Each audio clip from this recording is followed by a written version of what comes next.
बिस्मिल्लाहिर्रहमानिर्रहीम, अस्सलाम वालेकुम। चलिए आज सेक्शन 4 पढ़ना है हमने इकनॉमिक्स में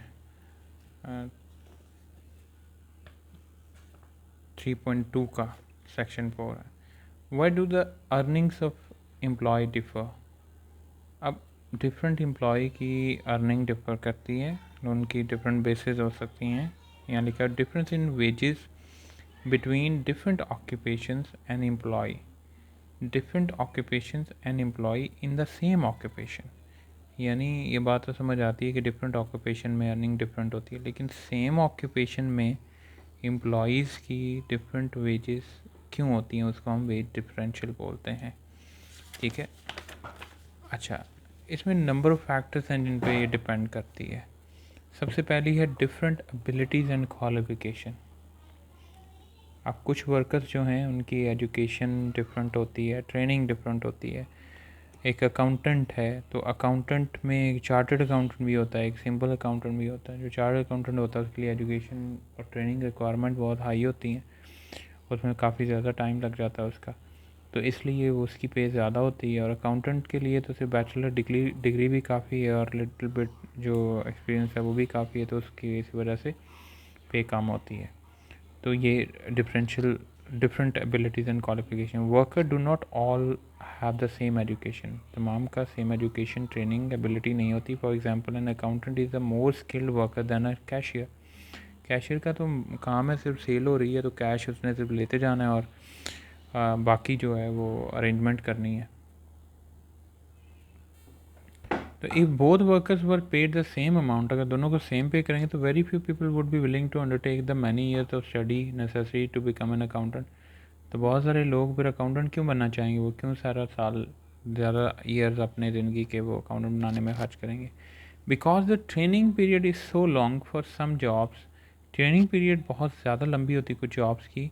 the supply of these particular worker में भी वेरी, इसी वजह से उनकी सप्लाई फिर कम हो जाती है, क्योंकि एक वर्कर को मार्केट में आने के लिए बहुत ज़्यादा टाइम पीरियड तक ट्रेनिंग करनी पड़ती है, तो उस टाइम पीरियड तक सप्लाई कम हो जाती है। As a result their wages में भी वेरी हाई, और सप्लाई कम होने की वजह से वेजेस पे हाई हो जाती हैं। For example it take doctor over 6 year to qualify to do their job and up to 15 year per have more to become a skilled surgeon. इसीलिए तो अनस्किल्ड वर्कर्स की पे कम होती है, स्किल्ड वर्कर की ज़्यादा होती है, क्योंकि स्किल्ड वर्कर को काफ़ी टाइम लगता है अपनी स्किल गेन करने में, और वो ज़्यादा कंट्रीब्यूट करता है प्रोडक्शन में as compare to unskilled worker. People with skills that are in very short supply, वो पर्सन जिनकी बड़ी शॉर्ट सप्लाई है relative टू डिमांड की निस्बत, दो skill will tend to command very high market wages, उनकी मार्केट वेजेस ज़्यादा होगी। अच्छा जी, तो ये भी आपका याद करने वाला है कि आप ये भी पॉइंट याद करें, और ये भी पॉइंट और ये भी पॉइंट।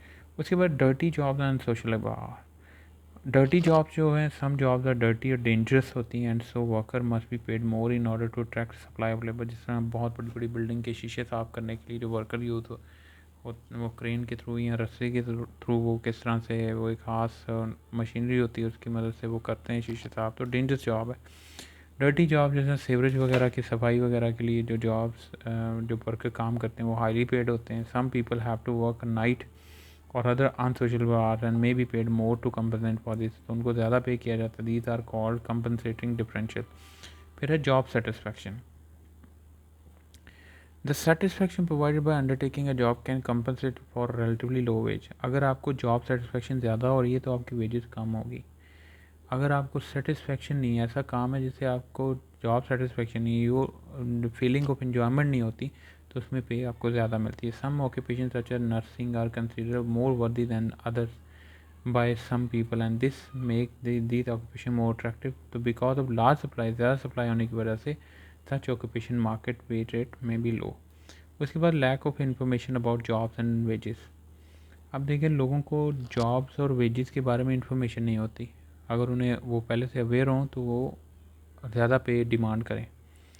तो some workers work for less than they could earn in other roles simply because they do not know about the availability of better paid job. उन्हें पता ही नहीं है कि बेटर पेड जॉब भी अवेलेबल हैं किसी और रीजन में एल्सवेयर।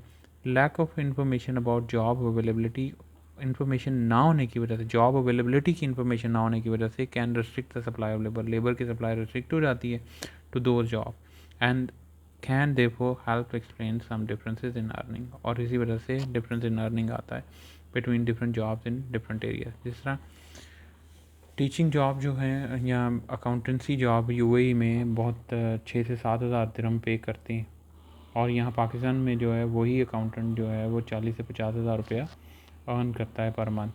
अब 6-7 हज़ार दिरहम जो है वो पाकिस्तानी 5.5 लाख 6 लाख रुपया बनता है, तो पाकिस्तान में वो बंदा जो है 50 हज़ार रुपये कमा रहा है। तो सिर्फ लोगों को अवेयरनेस नहीं है या इन्फॉर्मेशन नहीं है अवेलेबिलिटी ऑफ जॉब की कि कहाँ पे जॉब अवेलेबल है और कब अप्लाई करना है। लेबर इमोबिलिटी क्या है? The ease with which worker can move between different occupation, यानी डिफरेंट ऑक्यूपेशन में मूव करना कितना आसान है। देखिए, मैं अगर एक अकाउंटेंट हूँ तो मैं साथ टीचिंग भी कर रहा हूँ, तो मैं मोबाइल हूँ, I can move my occupation from one occupation to other. तो मोबिलिटी होने की वजह से जितना ईजिली वो मोबाइल होगा worker different area of countries known as labour mobility. If worker are very mobile, अगर वो ज़्यादा मोबाइल है, they can move easily to those job that offer them the most pay, तो वो आसानी से मूव हो जाएगा उन जॉब की तरफ जहाँ पे ज़्यादा पे है। And they will also move from places with high unemployment, और वो हाई अनएम्प्लॉयमेंट वाले प्लेसेज से उन एरियाज़ में जाएगा जहाँ जॉब वैकेंसीज हैं। हाई लेबर मोबिलिटी और विलिंगनेस टू मूव, एक तो हाई लेबर मोबिलिटी कि आप मोबाइल हों, आप इजीली मूव कर सकें, और दूसरा आप विलिंग भी हों to move, can help to increase supply, तो उससे लेबर सप्लाई ऑफ लेबर बढ़ जाएगी to different occupation in different area and reduce regional difference in unemployment, और अनएम्प्लॉयमेंट भी कम हो जाएगी and wage rate in a country भी रिड्यूस हो जाएगी, क्योंकि वहाँ पे लोगों ने सप्लाई बढ़ा दी है। ठीक है। How because many people are not very mobile, बहुत सारे लोग मोबाइल नहीं होते, मूव नहीं कर सकते, large difference in wages rate for different occupation and even for the same job के लिए नहीं मूव कर सकते, but in different area can persist. For example, some worker may not wish to leave their families and friend in order to move to better paid jobs, यानी वो family sickness की वजह से मूव नहीं कर पाते। तो even if they wanted to move, अगर वो मूव करना भी चाहें to better paid job elsewhere, they may not be able to afford housing in the new area, तो न्यू एरिया में हाउसिंग नहीं अफोर्ड कर सकते। तो फिर इस वजह से उस एरिया में सप्लाई ऑफ लेबर कम ही रहती है, ज़्यादा नहीं होती। The length of time and cost involve in training भी चाहिए होती है to be surgeon restrict the occupation mobility. अब ऑक्यूपेशन मोबिलिटी का मतलब है कि उस प्रोफेशन में या उस ऑक्यूपेशन में जाने के लिए टाइम और कॉस्ट भी लगती है, आपको टाइम लगता है, ट्रेनिंग की रिक्वायरमेंट है, एजुकेशन की रिक्वायरमेंट है, कॉस्ट लगेगी आपकी, तो वो हर कोई तो नहीं उसमें जा सकता, तो इसलिए वो ऑक्यूपेशनली मोबाइल है। देखिए, दो चीज़ें हैं मोबिलिटी में, एक है जियोग्राफिकली मोबिलिटी, एक है ऑक्यूपेशनली मोबिलिटी। अगर आप जियोग्राफिकली मोबाइल हैं तब भी आप मूव कर जाएंगे उस एरिया में जहाँ पे हाई पे है, तो आप वहाँ मूव कर जाएंगे। अगर आप ऑक्यूपेशनली मोबाइल हैं, इसका मतलब है आप एक प्रोफेशन से दूसरे प्रोफेशन स्विच कर सकते हैं आसानी के साथ, जो कि पॉसिबल नहीं है, उसके लिए ट्रेनिंग एजुकेशन रिक्वायरमेंट चाहिए होती है। तो इसलिए फिर लेबर जो है वो जियोग्राफिकली तो मोबाइल हो सकती है, ऑक्यूपेशनली मोबाइल होने में टाइम लगता है, और उसकी वजह से फिर सप्लाई लिमिटेड होती है, सप्लाई लिमिटेड होने की वजह से पे का डिफरेंस आ जाता है।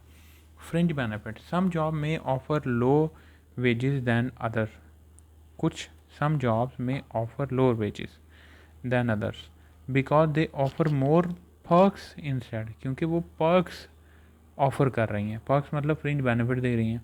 अब अगर आपको मेडिकल अलाउंस मिल रही है, हाउस रेंट अलाउंस मिल रहा है, बच्चों की एजुकेशन फ्री मिल रही है, अकोमोडेशन रेंट फ्री अलाउंस मिल रहा है, यानी आपके रहने की जगह का भी बंदोबस्त कंपनी कर रही है, तो फिर अगर आपको कम पे भी देंगे फिर भी आप काम कर लेंगे। तो such as company car, free life insurance, cheap travel. However it is usually the higher paid job that also tend to offer the most perk, higher paid job भी आपको पर्क्स देती हैं in order to attract the most skilled workers. अब why do earning, तो fringe benefit का क्या मतलब हुआ कि अगर फ्रिंज बेनिफिट दे रहे हैं तो पे लो होगी, अगर फ्रिंज बेनिफिट नहीं दे रहे तो पे हाई होगी। लेकिन वो ये कह रहा है साथ कि हाई पेड जॉब भी आपको फ्रिंज बेनिफिट देती हैं। Y do earning differ between people doing the same job, अब सेम जॉब करने वालों की अर्निंग क्यों डिफर कर रही है? पहली वजह है रीजनल डिफरेंस, यानी वो किस इलाके में काम कर रहे हैं, का जॉब तो सेम कर रहे हैं। जैसे मैंने अकाउंटेंट की बात की तो पाकिस्तान में अकाउंटेंट को क्या मिल रहा है और यूएई में अकाउंटेंट को क्या मिल रहा है। तो रीजनल डिफरेंस है इन लेबर डिमांड, क्योंकि उस जगह पे लेबर की डिमांड ज़्यादा है, सप्लाई कम है, तो इस वजह से पे ज़्यादा मिल रही है। ठीक है। लेंथ ऑफ सर्विस, आप किसी फर्म में अगर ज़्यादा अरसे से काम कर रहे हैं तो हर साल इंक्रीमेंट लग लग के आपकी पे बढ़ गई है। से एक अकाउंटेंट एक कंपनी में 20 साल से काम कर रहा है तो आज उसकी पे हो सकता है 4 लाख हो, तो वही अकाउंटेंट, एक नया अकाउंटेंट किसी कंपनी में जाता है तो उसकी पे 50,000 है। तो एक बंदा 4 लाख ले रहा है, 50,000 ले रहा है, क्यों ले रहा है? क्योंकि उसने लेंथ ऑफ सर्विस उसकी कम है, अभी उसको इतना टाइम नहीं हुआ वहाँ पे। तो many form pay have pay scale that offer pay increase link to the number of years of worker stay, कि एक वर्कर कितनी देर रहता है आपके साथ विद द फॉर्म, उसके हिसाब से उसकी पे बढ़ जाए। दिस एक्स्ट्रा पे is both bonus for loyalty, कि उसको लॉयल्टी की वजह से वो पे एक्स्ट्रा दे रहे हैं, and also payment for having more experience, और उस फॉर्म में उसको रहते हुए एक्सपीरियंस भी बढ़ गया, इस वजह से भी पे दिया जा रहा है। तो firms reward their more experience and productive workers को वो रिवॉर्ड देती है विद हायर पे, हाई पे देकर। यानी वो रिवॉर्ड किस तरह दे रहे हैं? हायर पे देकर, because they want to keep them, क्योंकि वो उनको चाहते हैं वो उनके साथ लंबे अरसे तक रहें। लोकल पे एग्रीमेंट, अब local pay agreement, some national trade unions may agree a national wage rate.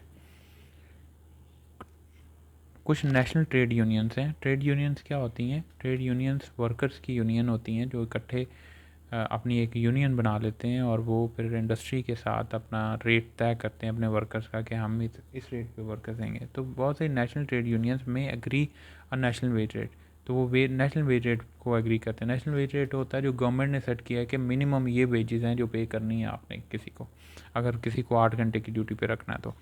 For all there members through collective bargaining, collective bargaining क्या होती है? कलेक्टिव बार्गेनिंग ट्रेड यूनियंस करती है इंडस्ट्री के साथ कि हम आपको एक बंदा इतने में देंगे, तो आपको कितने वर्कर्स चाहिए वो हम प्रोवाइड करेंगे। तो वो normally national wage rate determine करता है कि आपका नेशनल वेज रेट क्या है, उसके मुताबिक ही ट्रेड यूनियन बार्गेनिंग करती है। All workers belonging to the union, तमाम वर्कर यूनियन से बिलोंग करते हैं, सिमिलर वर्क एक्सपीरियंस, सबका वर्क एक्सपीरियंस सेम होता है एंड लेवल ऑफ स्किल भी सेम होती है, will therefore receive the same, इसलिए उन सबको वेज भी सेम मिलती है। Wherever they work in the country, जहाँ पे भी वो काम करेंगे उनको सेम वेज मिलेगी। However many workers an employer can offer agree their pay locally, so regional difference in pay in the same occupation can occur। तो regional difference पे हो सकता है कि एक इलाके में तो ट्रेड यूनियन के सारे वर्कर को सेम मिल रहा है, लेकिन दूसरे इलाके में उसी ट्रेड यूनियन के डिफरेंट वर्कर्स को डिफरेंट पे मिल रही है। Non monetary reward differ, non monetary reward क्या होती हैं? वही वाले व्हीकल दे दिया, मेडिकल अलाउंस दे दी, लाइफ इंश्योरेंस दे दी, तो इस तरह की ये नॉन मॉनेटरी रिवॉर्ड है। Some firm may offer their worker more fringe benefits and other benefit than rival firms, यानी उनके जो मुकाबले में फॉर्म्स हैं वो अपने वर्कर को फ्रिंज बेनिफिट नहीं दे रही है, लेकिन ये दे रही हैं फ्रिंज बेनिफिट्स। तो such as holidays, longer holidays दे रही हैं, फ्री मेडिकल केयर दे रही हैं, जैसे मेटर्निटी लीव होती हैं, पैटर्निटी लीव्स होती हैं। अगर कोई माँ बनने वाली है, प्रेगनेंट है, तो वो उसको 3 महीने की लीव दे देती है, पाकिस्तान में देते हैं, वैसे दुनिया में उसे पूरे साल की लीव दी जाती है, पेड लीव। और पैटर्निटी लीव भी होती हैं, जब जैसे कोई बाप बनने वाला है तो उसको 1 महीने की लीव दे देते हैं, 2 महीने की लीव दे देते हैं। एंड इन्हेंस पेंशन कॉन्ट्रीब्यूशन, और पेंशन कॉन्ट्रीब्यूशन वगैरह भी देते हैं। Instead of higher rates of pay, high rate of pay की बजाय वो ये बेनिफिट दे देते हैं, यानी हाई पे नहीं देते, ये बेनिफिट देते हैं, और जहाँ पे ये बेनिफिट नहीं देते वहाँ हाई पे दे देते हैं। तो इसलिए ये डिफरेंस आता है सेम जॉब में। ठीक है। डिस्क्रिमिनेशन क्या है? डिस्क्रिमिनेशन देखें, डिस्क्रिमिनेशन का मतलब है किसी एक को फेवर देना और दूसरे को फेवर ना देना। यानी किस बेस पे आप करते हो? सेक्स की बेस पे करते हो, जेंडर की बेस पे, मेल या फीमेल। कुछ लोग फीमेल को ज़्यादा प्रेफर करते हैं तो फीमेल को जो है वो डिस्क्रिमिनेट कर रहे होते हैं। कुछ लोग एज की बेस पे करते हैं, रेस की, यानी कोई बूढ़ा है तो समझते हैं कि यार ये तो बंदा इतना प्रोडक्टिव नहीं होगा, पहले से जजमेंटल हो जाते हैं। और रेस, नस्ल की बेस पे और रिलीजन की बेस पे भी डिस्क्रिमिनेशन होता है। तो डिस्क्रिमिनेशन बहुत सारी दुनिया में बैन है, और उसको मतलब डिस्क्रिमिनेशन के अगेंस्ट इवन केस भी किया जाता है कि भाई यहाँ पे मुझे डिस्क्रिमिनेशन किया। इवन आप एडवर्टीज़मेंट में डिस्क्रिमिनेशन नहीं कर सकते। अगर आपने लिखा है कि ओनली फीमेल कैन अप्लाई, तो ये भी गलत है। आपको लिखना चाहिए एनी, जब वो जेंडर की जगह है, जेंडर की जगह पे एनी लिखना चाहिए। मेल या फीमेल की डिस्क्रिमिनेशन नहीं करनी चाहिए, ना ही किसी रीजन की, या ना ही इवन कईयों ने लिखा होता है फिलिपाइनी नर्स रिक्वायर्ड, तो फिलिपाइनी नर्स, ये आपने एक रीजन को कह दिया, दिस इज कॉल्ड, आपने डिस्क्रिमिनेशन की रीजन की बेस पे, रिलीजन की बेस पे नहीं, रीजन की बेस पे। तो जो इंटरनेशनल फॉर्म्स हैं वो डिस्क्रिमिनेशन को ठीक नहीं समझते और उनके अगेंस्ट लॉ भी बने हुए हैं कि आपने डिस्क्रिमिनेशन नहीं करनी। Worker doing the same job may be treated differently by different employer, हो सकता है डिफरेंट एम्प्लॉयर उनको डिफरेंट ट्रीट कर रहे हैं simply because of their sex, age, race और रीजन। यानी इन बेस के ऊपर किसी को हाई पे मिल रही है, किसी को लो पे मिल रही है। ठीक है, सिंपल सी इसका कॉन्सेप्ट है। अच्छा जी, इसके बाद investigative wage differential. Wage differential आपका private and public sector pay gap की वजह से भी हो सकता है। यानी पब्लिक सेक्टर में नॉर्मली पे, यानी गवर्नमेंट, पब्लिक सेक्टर गवर्नमेंट होता है, यानी गवर्नमेंट के जो एम्प्लॉई होते हैं वहाँ पे और होती है, प्राइवेट सेक्टर में पे और होती है। गवर्नमेंट आर मेजर एम्प्लॉयर होता है किसी भी कंट्री में। गवर्नमेंट मेजर एम्प्लॉयर भी है, गवर्नमेंट मेजर प्रोड्यूसर भी है, गवर्नमेंट मेजर कंज्यूमर भी है। अंडरस्टैंड कि गवर्नमेंट किसी भी सेक्टर में, किसी भी मुल्क में गवर्नमेंट मेजर प्रोड्यूसर भी होता है, गवर्नमेंट मेजर कंज्यूमर भी होता है, गवर्नमेंट मेजर एम्प्लॉयर भी होता है। ठीक है, तो government are major employer in many countries. The public sector therefore compete with private sector. अब पब्लिक सेक्टर प्राइवेट सेक्टर के साथ compete करता है form to attract many of the same type of worker with the same skills, and so government need to be aware what private sector firms are paying। अब देखिए,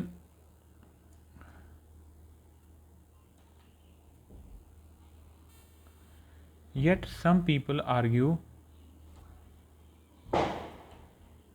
argue because the government, इधर focus करें,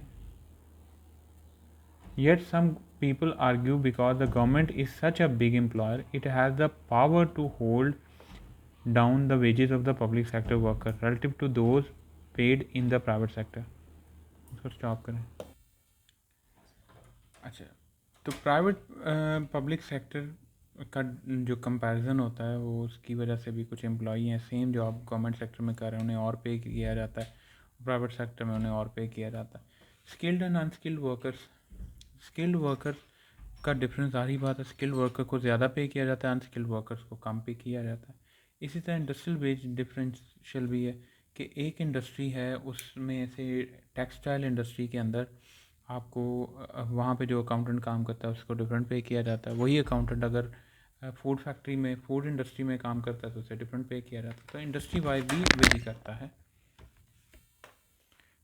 gender पे gap जो है, gender पे gap भी है। The average earning of man usually exceed those of the women the world over.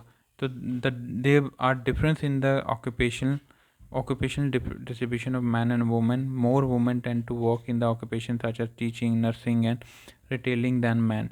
So market wage rate for these occupations are often below many those for many other occupations. तो women often take career break to raise children. जैसे doctor है तो वो जब बच्चे पैदा करने हों तो उनको फिर ब्रेक लेनी पड़ती है।